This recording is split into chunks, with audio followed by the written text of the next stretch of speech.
જૂનાગઢ તથા ગીર સોમનાથ જિલ્લામાં કમોસમી વરસાદથી થયેલ નુકસાનીનો સર્વે કરી ખેડૂતોને આર્થિક સહાય ચૂકવવા સાંસદ રાજેશભાઈ ચુડાસમા તથા ધારાસભ્ય ભગવાનભાઈ કરગઠિયા દ્વારા રજૂઆત કરવામાં આવી હતી।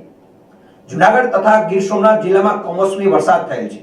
હાલ ખેડૂતોના મગફળી, સોયાબીન વગેરે પાકો તૈયાર હોય, લણણીની પ્રક્રિયા ચાલુ હોય અને આ કમોસમી વરસાદથી ખેડૂતોના પાકોને મોટા પ્રમાણમાં નુકસાન થયેલ હોય તેમજ આ કમોસમી વરસાદથી માલઢોરનો ચારો પણ બગડી ગયેલ હોય, ખેડૂતોને આર્થિક નુકસાની થયેલ હોય, આ કમોસમી વરસાદથી થયેલ નુકસાનીનો સર્વે કરાવી જૂનાગઢ તથા ગીર સોમનાથ જિલ્લા વિસ્તારના ખેડૂતોને થયેલ નુકસાનીના વળતર માટે આર્થિક સહાય પેકેજ જાહેર કરવા માટે સાંસદ તથા માંગરોળ માળિયા હાટીના ધારાસભ્ય દ્વારા રાજ્ય સરકાર તથા કેન્દ્ર સરકારમાં રજૂઆત કરવામાં આવી છે।